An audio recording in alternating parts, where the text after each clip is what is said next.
Bom, pessoal, então a ideia dessa segunda parte da aula, vocês estão vendo minha tela direitinho? Sim. Então, obrigada.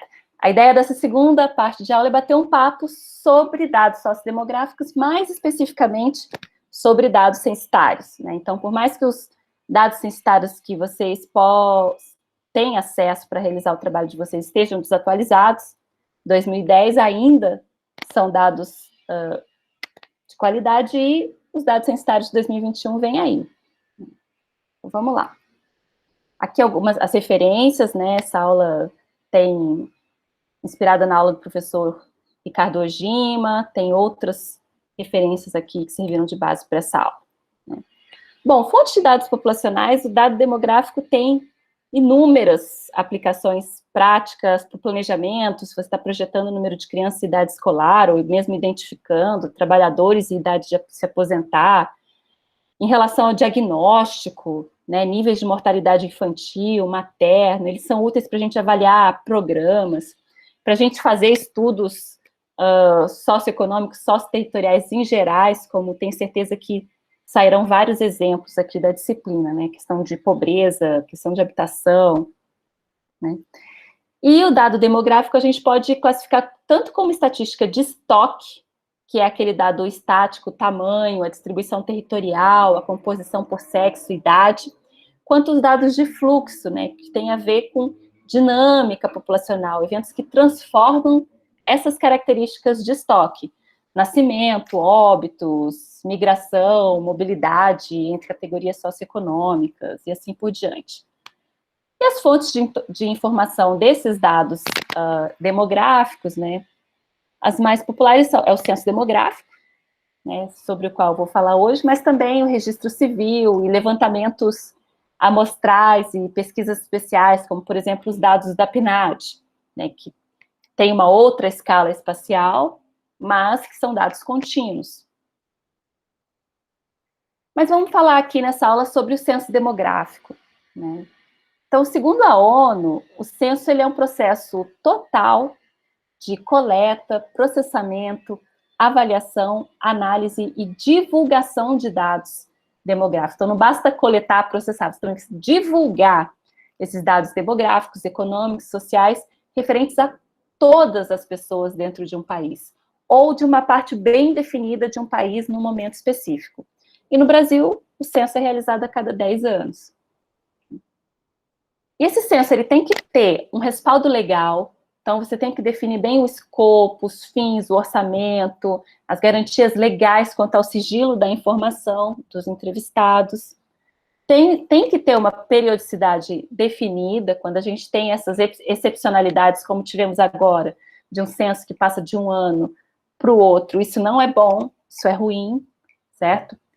O levantamento ele tem que ser realizado simultaneamente em todo o território nacional. Então, no caso do Brasil, ele é realizado num período de 3 meses, né, um tempo de referência, e com um tempo de referência pré-definido. Você faz a pergunta assim, para a pessoa, se ela estava empregado em tal data, tá, 31 de julho desse ano. Então, faz as perguntas referentes a uma data específica, né. Tem uma referência territorial, no nosso caso, território nacional, a universalidade da enumeração. Então, a ideia é fazer o levantamento de todo mundo, né? E também a enumeração individual de todas as pessoas. Então, de todos os domicílios e de todas as pessoas, e os dados, os resultados têm que estar disponibilizados em prazos compatíveis, né, para a utilização, para as aplicações previstas do censo demográfico. Uma parte, então, ao passo que o censo ele tem esse caráter universal, uma parte dos resultados de um censo pode ser obtido com base em amostras, né? Justamente para você evitar de aplicar um questionário gigante para todo mundo. Você aplica um questionário simples para todo mundo, né, para todos os domicílios, e tem um questionário maior que você aplica só para uma amostra. No caso do Brasil, a gente já teve alguns censos realizados desde 1872, que eram levantamentos populacionais, 1890, 1900, Em 1920, incorporou alguns quesitos de agricultura e indústria, mas o marco do censo demográfico no Brasil foi a criação do IBGE, em 1938, quando começamos a ter levantamentos mais sistemáticos, de 1940 em diante, aí já começa a ter quesitos de interesse econômico e social, que são da mão de obra, do emprego, do desemprego, rendimento, fecundidade, migrações e assim por diante. Nossos 3 últimos censos, né, de 91, 2000 e 2010, é mais fácil ter acesso aos resultados deles. E os nossos censos, eles têm 2 tipos de questionário, como eu já adiantei, tá? Então, a gente tem um questionário que a gente chama de universo, eu quero que vocês gravem bem isso, né? O questionário do universo, que é um questionário simplificado, que vai tratar de características de domicílio, características básicas da população, do responsável da família. E um questionário mais completo, que é o que a gente chama da amostra. Então, eu estou falando isso porque na hora de você procurar os dados do censo, vocês vão ver resultados do universo. Significa que é referente a essa totalidade de pessoas e vão ser menos questões, mas com uma cobertura maior, né, de pessoas. E quando vocês falam resultados da amostra, vai ser muito mais perguntas, muito mais abrangente em termos de variáveis, mas foi coletado por uma amostra da população. Isso tem implicações na forma como esse resultado é disponibilizado para a gente, que eu já chego lá. E também tivemos contagens da população em 96 e 2007, infelizmente não tivemos em 2016 ou 2017, né? Porque isso é um censo mais simples, digamos assim, mas que é muito útil.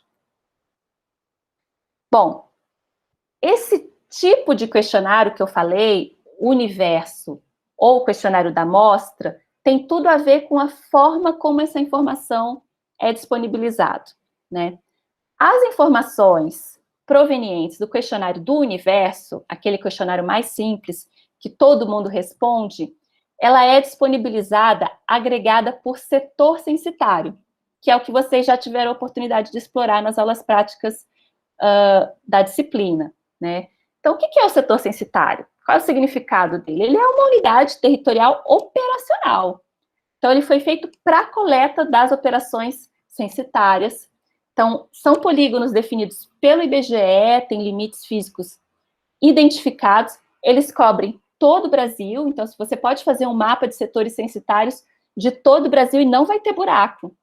Tem setor censitário cobrindo água, lagoa, então floresta, não vai ter buraco, certo? Então é uma área contínua coberta por setores censitários, que respeita divisões político-administrativas do Brasil. A gente não vai ter um setor censitário que está metade num município, metade em outro município, certo? Então, é uma unidade territorial operacional, é aquela que um recenseador tem capacidade de cobrir, certo?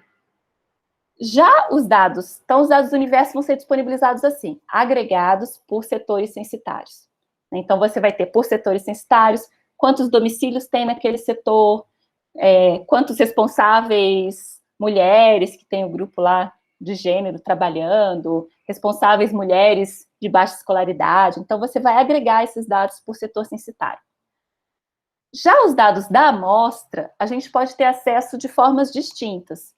Você pode ter acesso ao microdado da amostra, que significa assim, o resultado do questionário, digamos assim, onde cada linha diz respeito a um domicílio, ou cada linha diz respeito às características de uma pessoa, ou de um responsável, ou de um domicílio. Então, é um dado mais pesado, é um dado que a gente precisa de alguma programação para manipular esse dado. Então, ele pode ser disponibilizado na forma de microdados, é super bacana, porque você pode, por exemplo, pensando no déficit habitacional do Brasil, para estimar o déficit habitacional, você pode combinar as variáveis de um domicílio. Você sabe que aquele domicílio tem renda de até 30 salários mínimos, que ele gasta tanto em aluguel, e que esse gasto de aluguel corresponde a mais de 30% do que essa família de baixa renda ganha. E aí você pode cadastrar, né, selecionar aquele domicílio como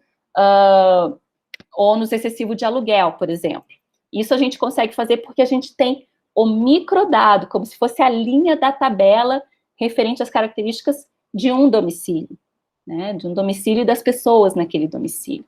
É um dado um pouco mais difícil de manipular, demanda um pouco mais de experiência, e eu não cobro de ninguém aqui que vá trabalhar com microdados, não nesse momento, na disciplina.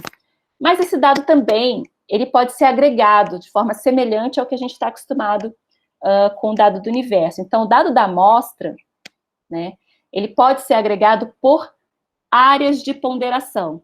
Aí é uma área bem maior, não é mais o setor censitário, porque eu preciso ter significância estatística, eu preciso extrapolar essa amostra para ela representar a população, então não posso fazer isso com uma área tão pequenininha, eu preciso fazer isso com uma área maior, né? E as áreas de ponderação, elas são conjuntos de setores censitários, então a área de ponderação ela é composta por setores censitários, né? Elas existem para municípios com mais de 190 mil habitantes, caso contrário, digamos, a área de ponderação seria o equivalente ao município todo, né? Cada área de ponderação tem que ter, no mínimo, 400 domicílios que foram entrevistados, que responderam o questionário da amostra, e a gente usa um fator de expansão para aquela área de ponderação, então aqueles 400 domicílios, 400 e poucos, são o que representam a população daquela área de ponderação como um todo. A gente vai calcular um fator de expansão daquela amostra.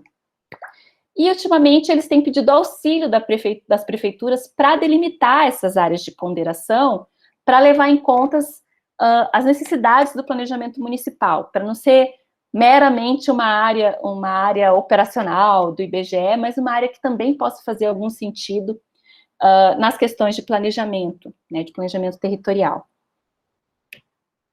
Bom, aqui tenho para São Paulo, ó, esses polígonos bem pequenininhos são setores censitários, e isso aqui que está em cores seria a abrangência das áreas de ponderação. Em áreas muito densas, como o município de São Paulo, eu acho as áreas de ponderação até relativamente pequenas, mas se você for pegar outros municípios, vai pegar municípios do litoral, às vezes tem só uma área de ponderação, o próprio município, ou o município tem 2 áreas de ponderação, o que nos impede de fazer uma análise intra-urbana de qualidade com esse dado. Então, depende do município. Em alguns municípios, a gente consegue fazer ainda análises intra-urbanas com dados da amostra, em outros não. E é possível também, assim como a gente pode dar o download da malha de setores censitários, alguns de vocês já deram e também já viram na aula prática, é possível dar o download dessa malha de áreas de ponderação desde 2020. Perdão, desde 2010. Para anos anteriores, o que eles disponibilizavam era a relação dos setores que compunham a mesma área de ponderação. Por exemplo, essa área de ponderação aqui que termina em 1001, era composta por todo esse conjunto de setores e por aí vai. Então, você poderia, no QGIS, dissolver esses setores para obter as áreas de ponderação. E tem alguns sites, tipo do Centro de Estudos da Metrópole, que já disponibilizam essas malhas, digamos assim, processadas, eles tiram um pouquinho dos erros. Então, às vezes é possível a gente obter essa malha de outras instituições que já construíram com mais cuidado a malha de áreas de ponderação. Tudo bem até aqui, pessoal? Então, temos 2 questionários, universo amostra, universo disponibilizado por setor censitário, no caso agregado, da amostra ou por microdado ou agregado por área de ponderação, né? Voltando ao setor censitário e aos dados do universo, quando vocês abriram aquela tabela dos setores censitários, vocês viram que tinha um código do setor, né? Um número bem grandão. Esse código, ele tem um significado, tá? Os 2 primeiros dígitos, eles são da unidade de federação, tá? Por exemplo, São Paulo 35. Depois, os 5 posições seguintes, né? Tipo, aqui tem um exemplo, ó, 14. 14 é da UF, é de Roraima. Aí depois, as 5 posições seguintes é o código do município. Depois, as 2 seguintes, o distrito. As 2 seguintes, o subdistrito. E as 4 finais do setor. Aí, com isso, soma 15 dígitos. Então, é um código grande, porque essas posições do código têm um significado, certo? Então, se vocês buscarem os códigos dos municípios, para aqui, para nessa linha aqui, vai ter os 2 dígitos da UF e depois os 5 do município. Esse vai ser o código dos municípios brasileiros. Mas é um sistema que se comunica, né, nessas várias escalas, de UF para município, distrito, subdistrito e setor. Bom, Censo Demográfico 2010 é o último censo, né, ao qual nós temos acesso aos dados. A coleta de 2010 foi realizada do dia 1º de agosto até 30 de outubro de 2010, e a gente tem um total, no caso no censo 2010, de cerca, né, mais de 300 mil setores censitários no Brasil inteiro. Essa tabelinha aqui tem quantos setores tem por região e por UF. Só que a gente não tem só a malha de setores censitários, a gente também tem listas de endereço. Então, quando a gente entra na página do Censo Demográfico, a gente tem acesso a uma série de produtos. Inclusive, a gente pode ter acesso aos questionários em si que os recenseadores aplicaram, que no caso do questionário básico tem 37 quesitos, e no caso do questionário da amostra tem 108 quesitos. Então, a amostra tem uns dados, de fato, sensacionais, assim, é um conjunto de dados super rico, só que não foi aplicado com toda a população brasileira e também não é disponibilizado nessa resolução espacial tão detalhada quanto é o setor censitário. Então, é uma outra resolução espacial para disponibilizar esses dados da amostra. E qual é essa fração amostral dos dados da amostra? Em média, esses dados da amostra cobrem 11% da população do Brasil. Só que essa porcentagem varia dependendo do tamanho do município. Se é um município muito pequeno, de até 2.500 habitantes, 50% da população desse município tem que responder ao questionário longo, ao questionário da amostra.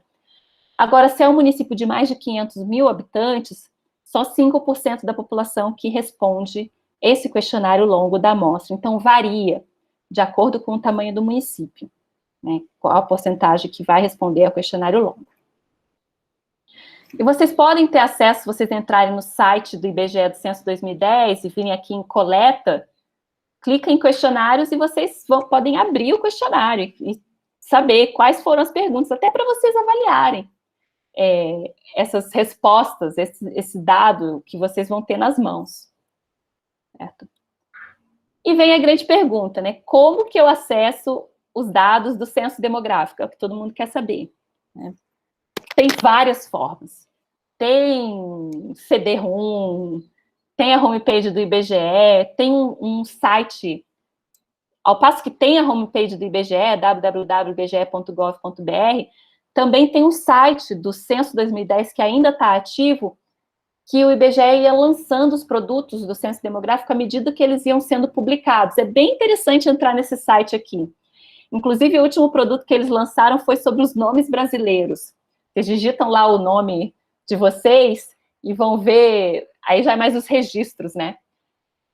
Quando que o nome de vocês esteve mais na moda, quanto esteve menos na moda. O meu, por exemplo, Flávia, bombou nos anos 80, faz todo sentido, nasci nos anos 80, né? E aí já saiu de moda agora. E vocês vão vendo quais são os nomes da moda, digamos assim, dos distintos tempos. É bem interessante esse último produto. Mas eles foram lançando os produtos do IBGE aos poucos. Primeiro lançou a sinopse, que vocês só têm, basicamente, os setores censitários e a quantidade de domicílios ocupados, vagos e de uso ocasional. Tem bem poucas informações. Depois eles lançam os resultados do universo. Só depois de um tempo que eles lançam os resultados da amostra. Então, eles vão lançando os produtos aos poucos. E nesse site a gente ia acompanhando a divulgação desses produtos. Outra forma de ter acesso é o sistema IBGE de recuperação automática, o SIDRA. Ele é bem legal se a gente quer, se for informações por setores censitários ou por área de ponderação, eu não recomendo. Mas para aqueles que querem fazer uma análise mais regional, ou do estado todo, ou do Brasil todo, por município ou por UF, é super interessante acessar esse sistema do IBGE, inclusive nas aulas práticas. Eu até deixei os slides com esse exercício para vocês fazerem sozinhos depois, né? Eu separei esses slides aqui, tá lá no Moodle, esses slides que eu vou apresentar. A gente entrava no Sidra, e de cara ele já vem aqui, ó, Censo Demográfico 2000, você já tem que saber o que, que você quer. Se você quer só a sinopse, que é esse primeiro dado que o IBGE solta, que só traz, assim, os domicílios de uso ocasional, de uso permanente, que é interessante, principalmente para o litoral, para você saber, assim, putz, tem 50% dos domicílios em muitos municípios do litoral que são de uso ocasional, que ficam vagos a maior parte do ano. Isso, esse tipo de dado a gente vê na sinopse. Já os dados do universo vão trazer informações só dos domicílios permanentes, esses domicílios ocupados. Então, vai ignorar esses domicílios vagos ou de uso ocasional que você tem a estatística deles na sinopse. E aqui vocês têm acesso aos dados do universo ou aos dados da amostra. Então, é por isso que é importante vocês saberem que tem esses produtos diferentes. E se forem no Sidra, em características da população e dos domicílios, a gente fazia um exercício que era de saber a renda média por cor, raça, né, nos distintos municípios da região metropolitana de São Paulo. Então, a gente selecionou uma tabela de trabalho e rendimento, falamos que a gente queria a renda média total, sem distinguir homens e mulheres. Aí queríamos separar por cor ou raça, branca, preta, amarela, parda e indígena, do ano de 2010, e selecionamos qual era a unidade territorial. A gente selecionou só a região metropolitana de São Paulo, mas os municípios. Selecionamos que queríamos os municípios da região metropolitana de São Paulo. Então, eu peço que vocês façam isso sozinhos, porque é legal explorar isso. É um pouquinho, às vezes a gente se perde nesses níveis territoriais, então é legal que vocês façam sozinhos, né? Repliquem esse exemplo depois da aula, né? E a gente organizava como que a gente ia querer a tabela, a gente colocava que cor ou raça a gente queria que tivesse na coluna, né, e a unidade territorial na linha, é isso que essa parte de cima faz. E saía a tabela.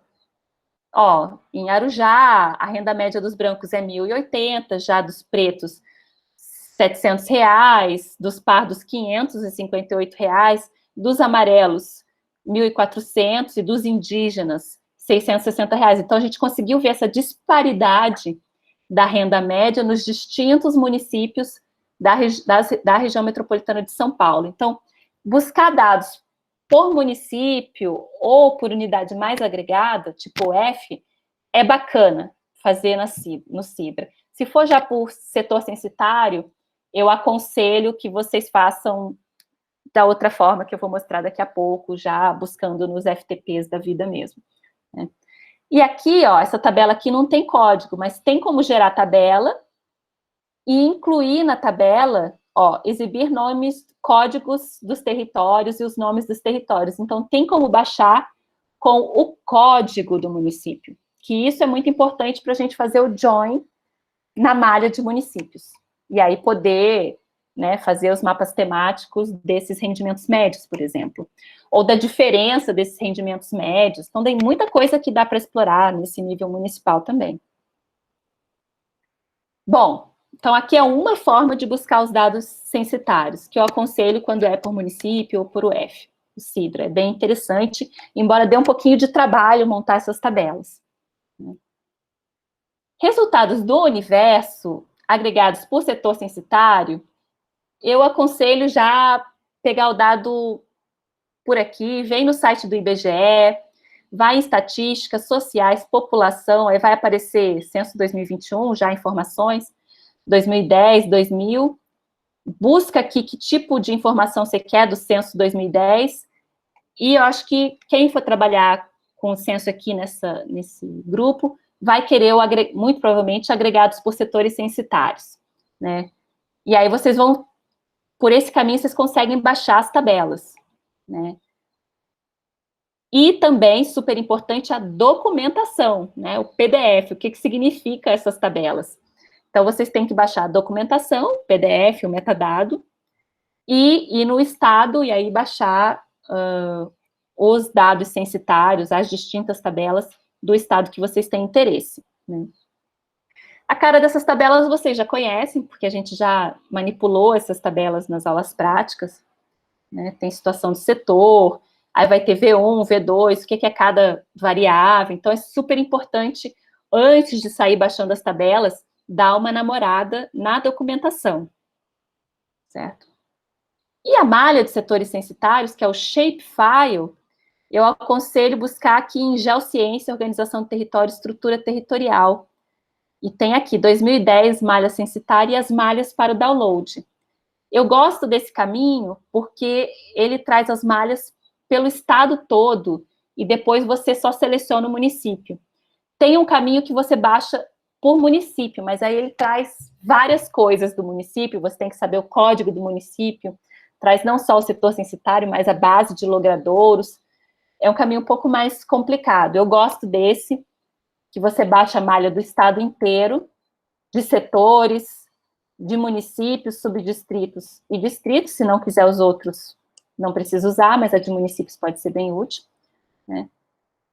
Baixa a malha de setores e seleciona a área que te interessa, salvar como e toca o barco.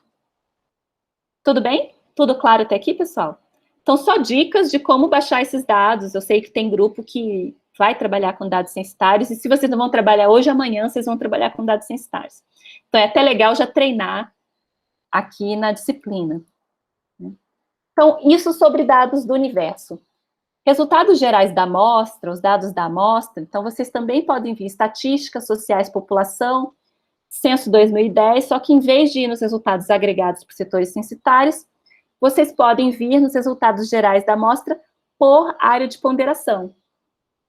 E aí vocês vão ter tabelas e também a malha digital das áreas de ponderação dos municípios com mais de 190 mil habitantes. Aqui, vocês podem baixar a malha digital das áreas de ponderação e dar o join com as tabelas. Aqui eles estão disponibilizando, achei que tinha CSV também, XLS ou ODS. Nesse caso, se não tiver CSV, eu aconselho baixar em ODS e vai no LibreOffice, no Libre Planilhas, né? É o LibreOffice mesmo, da vida, e converte para CSV e faz o join no QGIS, né, no software que vocês estiverem usando. E aqui estão as tabelas, baixa por unidade de federação também. Ah, tá, tudo bem, perdão, aqui já é outro produto. Esse aqui é o resultado gerais da amostra por área de ponderação, ou vocês podem vir no resultado geral da amostra, onde vocês podem baixar a tabela de microdados. Aí eu aconselho deixar para outro curso, porque aí é a tabela que vem com tudo, essas tabelas dos microdados, né? Então, cada linha vai ter a tabela, por exemplo, de responsáveis. Cada linha equivale a um responsável. Aí é muito dado e vocês têm que trabalhar com esses dados. Em geral, a gente trabalha no R ou no próprio SPSS. Aí já exige uma certa programação, uma experiência, porque o dado vem tipo matrix, só número. Até para tabular, você tem essa informação aqui, que desse monte de número, a posição 1 e 2 é a unidade de federação, depois o código do município, depois o código da área de ponderação. Você precisa até de uma certa programação para gerar as tabelas a partir desses microdados. Algumas instituições já fizeram isso e já deixam disponível na forma de tabela. É o caso do CEM, o Centro de Estudos da Metrópole, deixa já esses microdados da amostra tabelados, pode baixar lá. Acho que não para todo o país, mas para as capitais, se não me engano. E procurem na internet como fazer essa tabulação também, porque tem vários, né? Isso aqui é um script para fazer leitura de microdados em SPSS, tem vários para o R. Então, isso é questão de pesquisar, caso um dia vocês queiram trabalhar com os microdados. Tem um outro dado interessante do Censo 2010, que é o Cadastro Nacional de Endereços, que a gente explora pouco, é o CNEF, mas que tem umas informações até interessantes, viu? Você baixa meio que na forma de microdados mesmo, mas tem informações de cada endereço, se é um domicílio, ou se é um estabelecimento de ensino, ou de saúde, é interessante baixar esse dado e abrir o microdado dele para vocês verem. Tem, às vezes, até se está em construção aquele domicílio, ou aquela edificação, na verdade. É um cadastro de endereços, não é um cadastro de domicílios, é um cadastro de endereços. Bastante interessante que o IBGE passou a disponibilizar a partir de 2010. E ele até disponibiliza, na forma desses mapas web aqui, algumas informações por setor censitário que ele obtém a partir do Cadastro Nacional de Endereços. Porque nesse Cadastro Nacional de Endereços, nesses microdados, tem não só o endereço, caso você queira geocodificar, mas também a qual setor censitário esse endereço pertence. Então, usando isso, o IBGE, né, permite que as pessoas agreguem, por exemplo, para descobrir quantos estabelecimentos de ensino tem em cada setor censitário. Ele tem o dado, o microdado mesmo, ele tem essas variáveis, assim, tem os códigos, tem qual é o setor, qual é o tipo de logrador, etc. Mas tem aqui, ó, qual é o tipo de endereço, qual é a espécie de endereço. Se é um domicílio particular, coletivo, um estabelecimento agropecuário, de ensino, saúde, outras finalidades, ou se é uma edificação em construção. É interessante explorar isso aqui. E esse dado, ele está relacionado ao dado de faces de logradouro, porque ele tem, inclusive, aqui, ó, o número da quadra e o número da face, que é um outro produto que o IBGE disponibilizou nessa última década, que é o dado de faces de logradouros.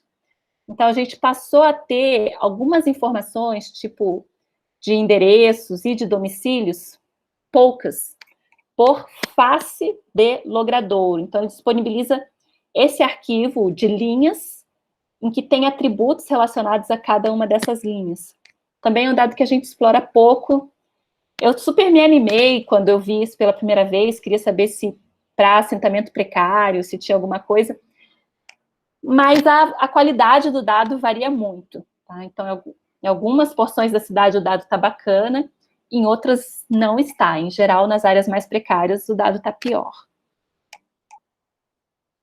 Outro produto, que também é novidade dessa última década, é a grade estatística, que é disponibilizar alguns dados censitários, não em setores censitários, mas numa grade regular, o que nos auxilia, às vezes, a compatibilizar com outros dados.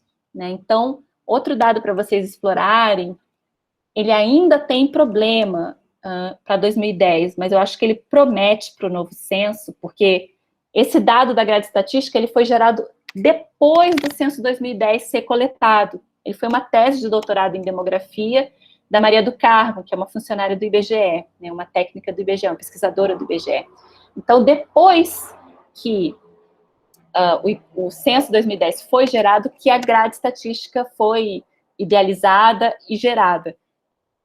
Em 2021, imagino que isso mude, então as coisas já sejam pensadas, né, a grade estatística já existe, então acredito que esse dado de grade estatística vai estar ainda mais interessante para ser explorado, então fiquem de olho nesse dado, eu acho que ele pode ser bem promissor, cada vez mais promissor para a gente poder, ainda mais a gente que trabalha com essa coisa do território, que tem que cruzar com várias informações, pode ser interessante a gente trabalhar algumas questões, principalmente densidade, porque a grade estatística ela não tem muitos dados, especialmente não vai ter muitos dados que possam infringir a questão do sigilo das pessoas, então vai ter dados mais básicos, como o número de domicílios, o número de pessoas, então uma coisa mais para você estimar a densidade populacional, não vai ter muitos dados detalhados, mas isso é importante, onde estão as pessoas, é um dado que a gente costuma precisar bastante, né, nas nossas análises.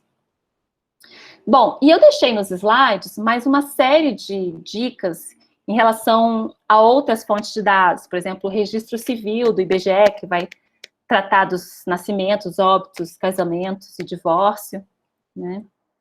A questão, o DataSUS é uma fonte de dados importante, né? Que também vai ter alguns dados sociodemográficos e também dados de saúde. A Fundação SEAD, aqui no estado de São Paulo, tem muitos dados interessantes. Vocês podem explorar. pesquisas especiais, como a PNAD, pesquisas de emprego e desemprego, contagem de população, que infelizmente não teve na última década, a contagem do IBGE. E aqui eu falo um pouquinho das PNADs e das contagens. E tem ainda outras fontes não convencionais que no futuro vocês podem explorar, tipo o censo escolar, né, dados de origem e destino, de fluxo de passageiros, sistema de informações hospitalares, boletins de ocorrência e por aí vai. Né? Aqui eu deixei para vocês explorarem o portal do IPEA. O IPEA tem alguns dados interessantes, IPEA Data. E é isso, pessoal. Tem bastante coisa para explorar nas próximas semanas.